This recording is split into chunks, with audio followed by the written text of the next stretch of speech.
Tapi anak-anak yang SMP atau SMA berikan variasi-variasi yang menantang, terutama yang berkaitan dengan teknologi ya, perkembangan ilmu dan teknologi. Jadi mereka lebih menantang itu kalau anak-anak itu difasilitasi oleh berbagai macam fasilitas, ada gadgetnya, ada internetnya ya. Tapi kalau misalnya anak-anak yang tidak punya fasilitas seperti itu, tetap dia bisa mengembangkan dengan permainan-permainan tradisional, dengan kearifan lokal yang ada di masing-masing tempatnya atau daerahnya seperti itu. Jadi memang tetap kita mulai dari rumah dengan memperhatikan kondisi anak, memperhatikan juga kondisi rumah, dan juga kondisi orang tua dan guru yang akan memberikan perlakuan seperti itu. Ya itu saja Bu Halia, terima kasih. Ya baik, itu tadi penyampaian dari 3 speaker memang luar biasa ya, kalau kolaborasi yang luar biasa. Saya menangkapnya tadi bahwa Pak Farid menyampaikan di sini adalah yang paling utama bagaimana melakukan berinteraksi bersama dengan anak-anak dengan suasana lebih ceria, yang ditekankan sama Ibu Frederica tadi bahwa itu kalau yang sampaikan Pak Farid itu adalah narasi personal, dan Ibu Frederica, Ibu Heni adalah hal ini memberikan saran tentang storytelling. Nah, di sini diperjelas dan diperkuat lagi sama psikolognya ya. Bahwa yang paling utama adalah semua itu benar, tetapi yang harus diperhatikan adalah kondisi anak. Bagaimana kita berinteraksi dengan anak, bagaimana kita melakukan storytelling, bagaimana kita melakukan motivasi dan lain-lain kepada anak itu harus memperhatikan kondisi yang paling utama itu adalah kondisi. Seperti itu. Kemudian kita masuk ke pertanyaan. Di sini ada pertanyaan dari Nirman sudah Bu, saya sudah aktifkan audionya. Tapi enggak ada Bu. Halo Pak Nirman. Enggak ada respon. Kita kan dulu. Kita ke pertanyaan berikut. Di sini ada pertanyaan bagaimana tindakan guru sebagai inovator dan evaluator pandemi COVID terhadap peserta didik. Kayaknya ini hampir sama yang tadi ya. Masih di situ. Ya, kita langsung masuk di pertanyaan dari Pak Prasetyawati. Pak Prasetyawati. Bagaimana memberikan pengertian tentang isu terkait COVID-19 yang beredar di masyarakat yang belum tentu benar beritanya kepada anak, karena sekarang banyak berita hoax yang beredar. Silakan. Ya, bisa saya mulai saja Bu Halia? Ya, ini mungkin bisa juga ini ya Bu ya, apa ini isu ya? Ini juga. Ada kayaknya mirip pertanyaannya. Ya, bagaimana cara agar anak-anak di rumah tidak tergantung dengan HP, karena pada pandemi COVID kebanyakan anak-anak sekarang lebih banyak bermain games. Apakah ada gangguan pikiran terhadap anak-anak? Pokoknya ini agak berbeda sedikit. Silakan Ibu Nova dijawab yang pertama saya tadi. Bagaimana menghindari hoax tadi? Dari Pak Pras ya, Pak. Ya, Pras. Ibu atau Pras ini? Setiawati.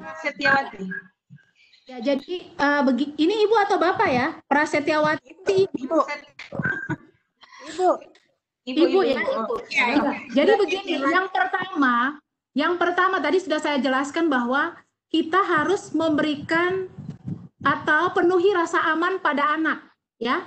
Itu yang pertama dulu. Sehingga ketika kita melakukan itu, kita tidak perlu takut untuk memberikan informasi yang sebenarnya kepada anak, ya, tentang apa itu COVID. Apalagi dengan kebijakan belajar di rumah, salah satu yang dianjurkan itu adalah belajar tentang COVID. Nah, jadi jangan takut untuk menyampaikan berita tentang COVID. Yang penting itu kita sudah saring dulu bahwa berita itu benar. Caranya bagaimana kita mengecek bahwa berita yang kita sampaikan kepada anak itu adalah berita yang benar, bukan berita yang hoax. Nah, ini kadang-kadang kita sebagai orang tua, ketika menerima satu berita di grup WA, tanpa kita cek-cek lagi, langsung kita share. Langsung kita bagikan.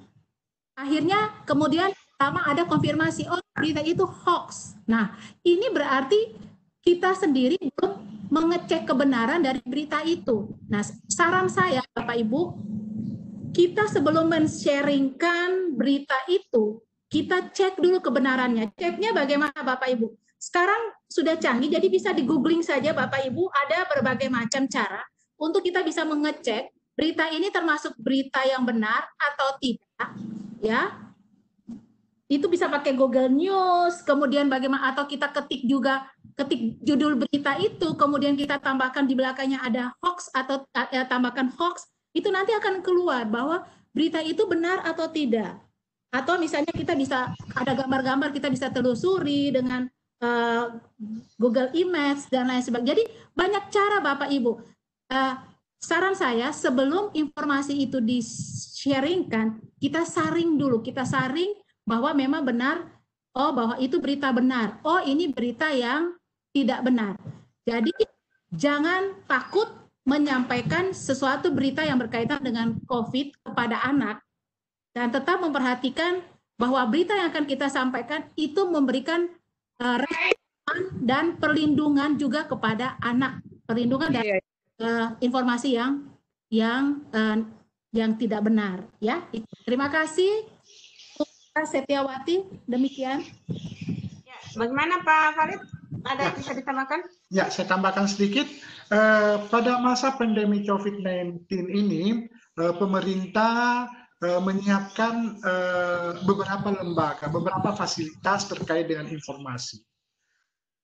Ada dari Kemensos, ada dari kesehatan, ada yang dari pemberdayaan perempuan dan perlindungan anak, ada dari Kementerian Pendidikan dan Kebudayaan, dan ada dari kami sendiri.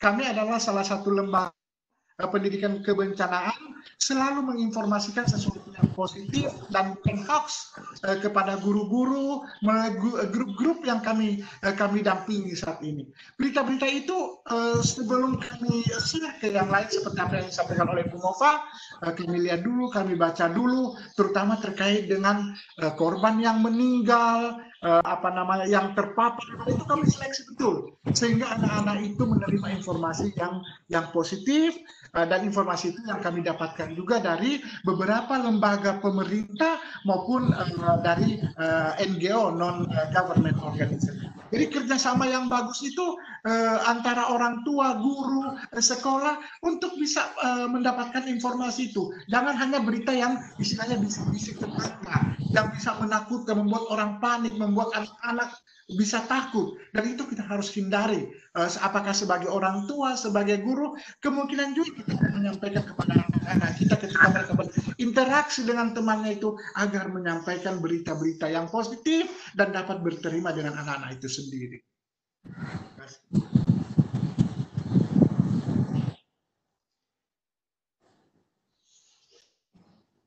Aduh, ini ada pertanyaan, ada sedikit saja waktunya. Oke, terima kasih Bu Halia.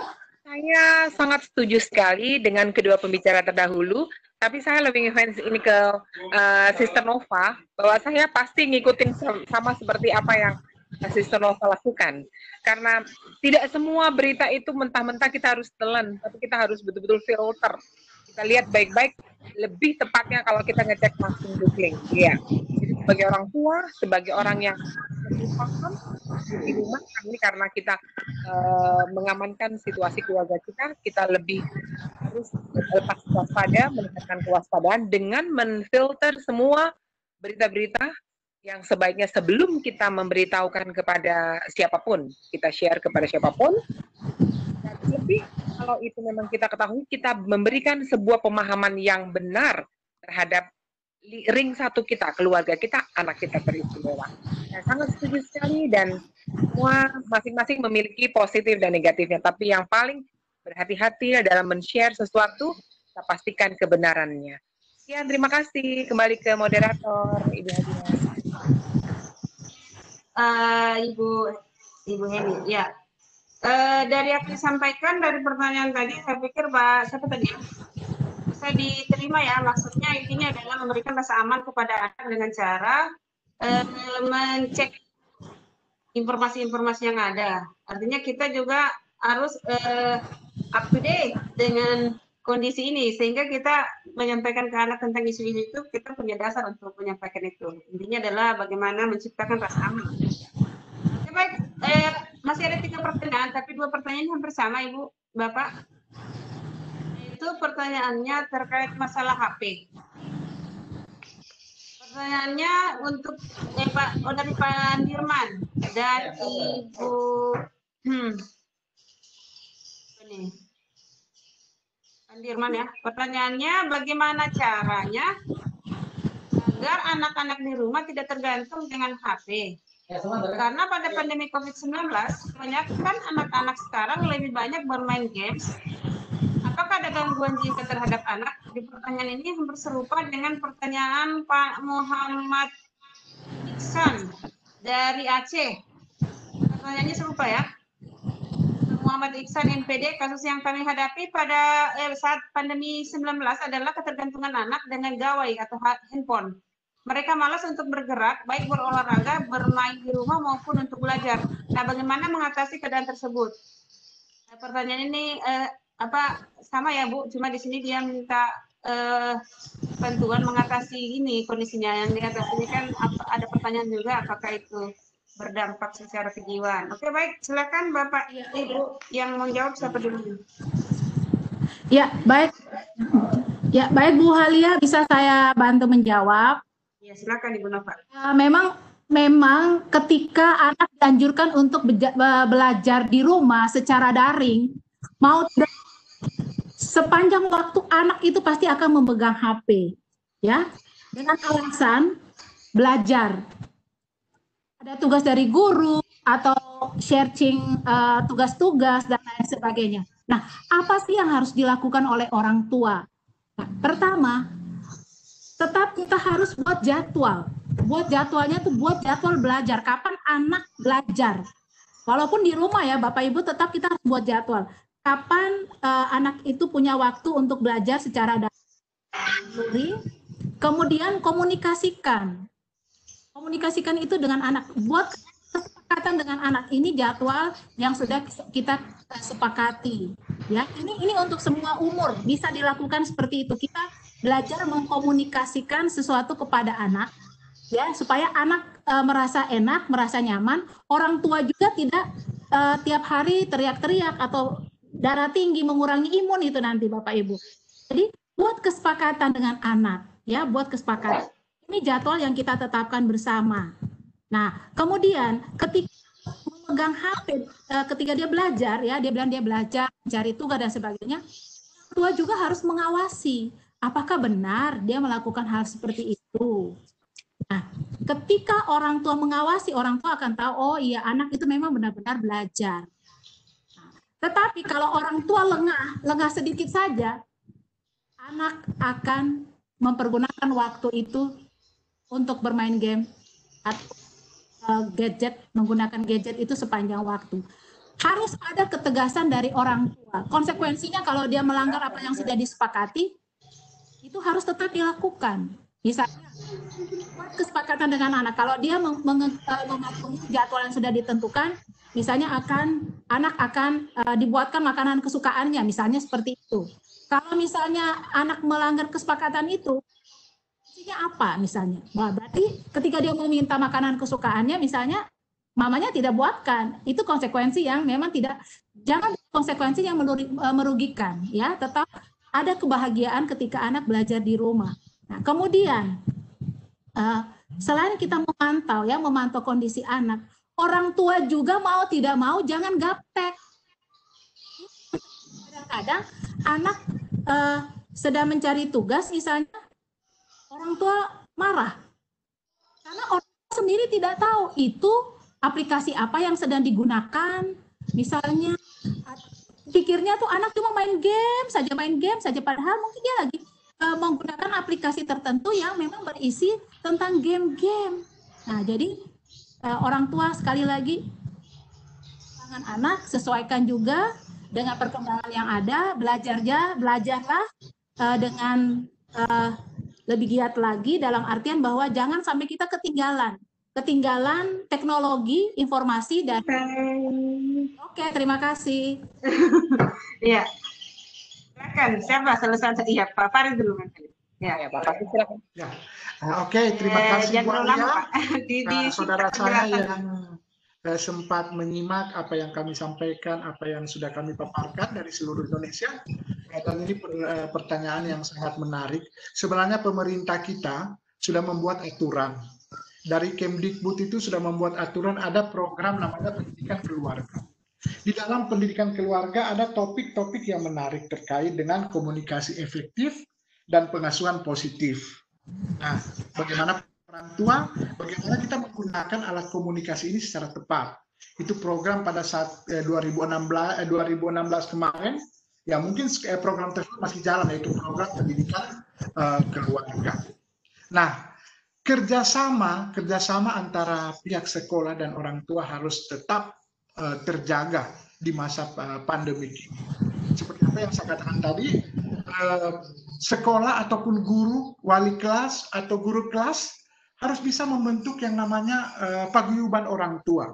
Melalui paguyuban orang tua itulah diinformasikan, mungkin seperti apa yang Ibu Nova sampaikan tadi, ada orang tua yang gaptek, tidak tahu menggunakan WA atau mungkin memutar radio. Saya tidak tahu tentang itu. Karena mungkin mereka adalah orang-orang tua yang awam. Nah, ini peran guru harus tidak bisa lepas dari sini.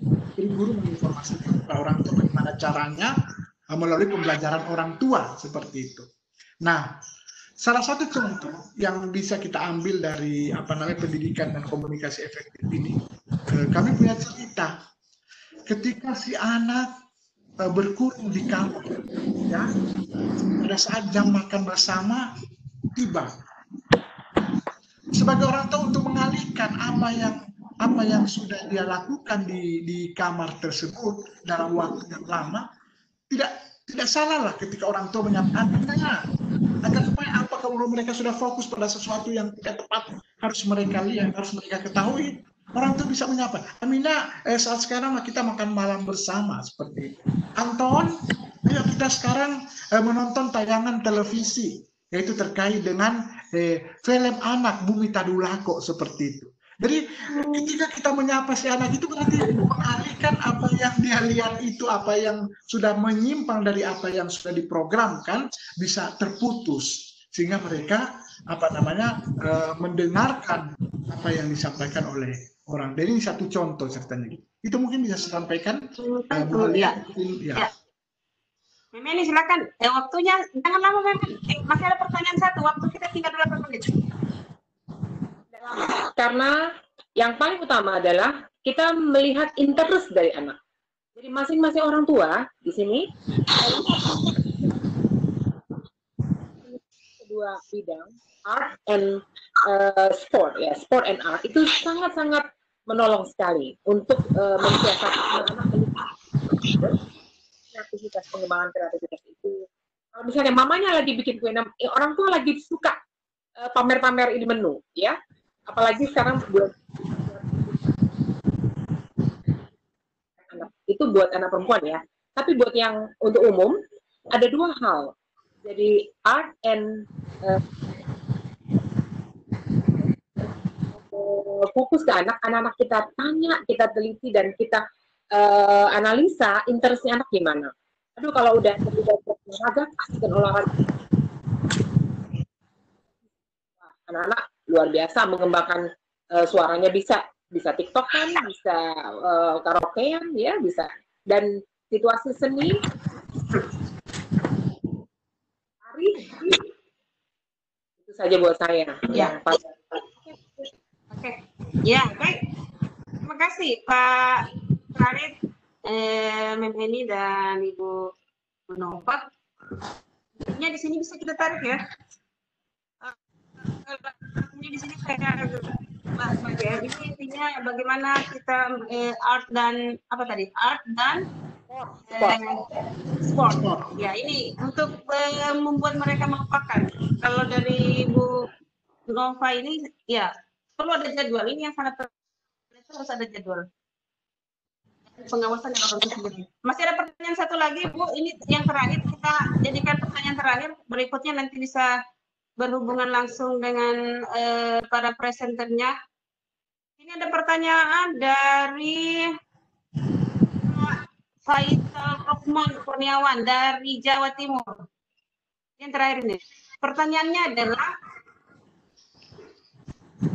bagaimana upaya kerjasama antara orang tua dan guru terhadap anak di masa pubertas, di mana masa pubertas ini mengaktualisasikan seluruh kegiatan anak puber selalu berkerumun dengan usianya atau sebayanya.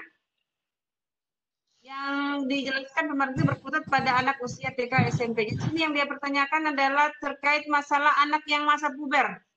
Kalau anak-anak puber itu kan mereka cenderung suka berkerumun dengan usianya. Sementara kondisi sekarang itu mereka harusnya itu berjauhan. Social distance. Dan ini memang banyak kita temui di mana saja, termasuk di Sulawesi Tengah. Silakan Ibu, Bapak. Makin pertanyaan saya tolong dipersingkat penyampaiannya. Ya, saya Abah, izin saya mulai, Abah. Oke.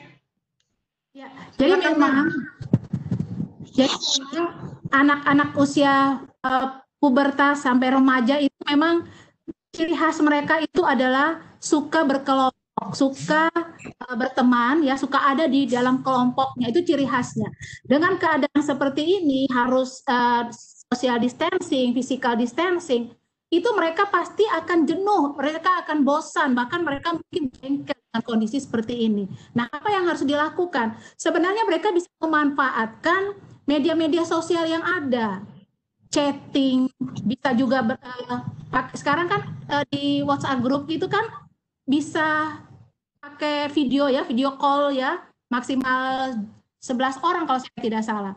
Bisa juga di Google Duo, bisa juga menggunakan Zoom, bisa menggunakan Webex, dan jadi mereka walaupun bertemu secara nyata ya, mereka bisa bertemu, jadi bisa mengurangi kejenuhan mereka bisa mengobrol, bisa bercurhat ya, curhat satu dengan lain. Jadi saran saya, manfaatkanlah media-media sosial yang ada ya untuk bisa bertemu lagi dengan teman-temannya. Ya, itu saja secara singkat. Terima kasih.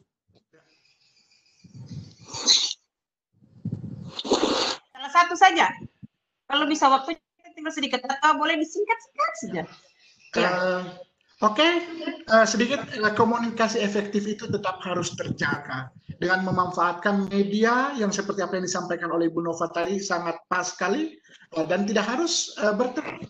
Di masa social distancing, physical distancing ini, pandemic 19 ini, memang pemanfaatan komunikasi yang efektif itu memang harus dan tetap dalam kontrol orang tua.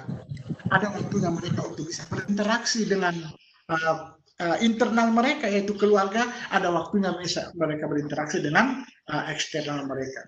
Sebatas dalam kontrol orang tua. Itu saja lah saya lihat. Ya, silakan Mem. Mem ini silakan. Ya. Kalau itu terfasilitasi untuk orang-orang di kota-kota ya, yang fasilitas internet dan sebagainya. Bagi mereka yang di pelosok, di gunung, di lembah, itu saran saya tadi ya, tapi tidak dilakukan secara berkerumun, tapi untuk kegiatan yang individual. Jadi kalau misalnya kita main sendiri di rumah, ya, jadi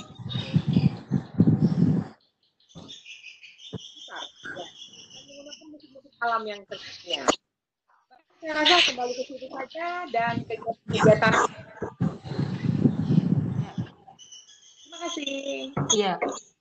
Baik, itu tadi penyampaian dari ketiga speaker ya.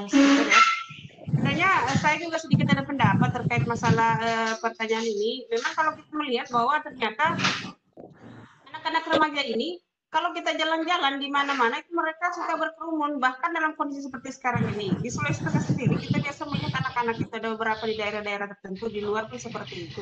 Nah, mungkin yang dimaksud adalah seperti itu. Nah, memang kalau kita bicara tentang media sosial tadi, di sini kan perlu data. Jadi intinya sebenarnya kalau saya sendiri dari apa yang disampaikan semua yang dari awal tadi itu ada kata-kata kunci yang saya dapat di sini. Yang pertama, bagaimana berkolaborasi dengan anak, menciptakan rasa aman, kemudian menciptakan rasa aman, kemudian olahraga dan seni itu ditingkatkan. Tapi kan kalau di media sosial berarti butuh data, berarti butuh uang. Nah, di sini pengertian orang tua nih, masalah material. Dan saya itu melihatnya begini, Pak, bagaimana anak-anak ini memang harus dikontrol intinya.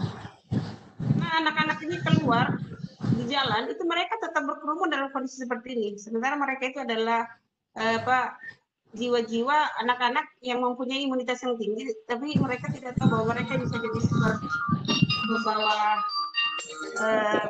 virus. Oke, baik, mungkin hanya seperti itu, Bapak Ibu. Bu Halia, saya tambah satu saja. Ya, begini, Bapak Ibu, jangan lupa bahwa orang tua atau guru itu adalah role model bagi anak, ya, bagi anak. Jadi apapun yang orang tua lakukan, apapun yang guru lakukan, itu anak akan meniru atau siswa akan meniru. Jadi, mari kita berikan contoh atau perilaku-perilaku yang baik yang memang bisa dicontohi. Ya, karena kita ini ada role model dari anak dan siswa. Oke, itu saja Bu Halia. Baik. Terima kasih Bu Nova. Kita masuk ke sesi tanya jawab sampai selesai. Kita masuk terakhir sesi kesimpulan. Saya berikan waktu kita sudah tepat jam 16.00.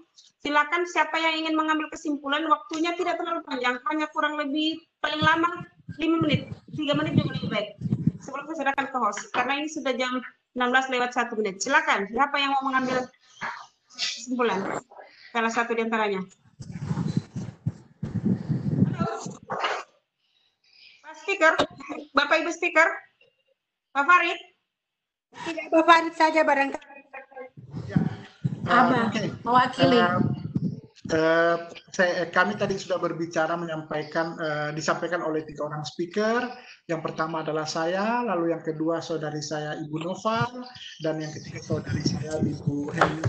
Dari ketiga penyampaian kami itu, kami sangat berharap tentang praktek-praktek baik yang ingin dilakukan, yang akan dilakukan oleh anak-anak, oleh orang tua dan guru terkait dengan masa pandemi COVID-19 ini.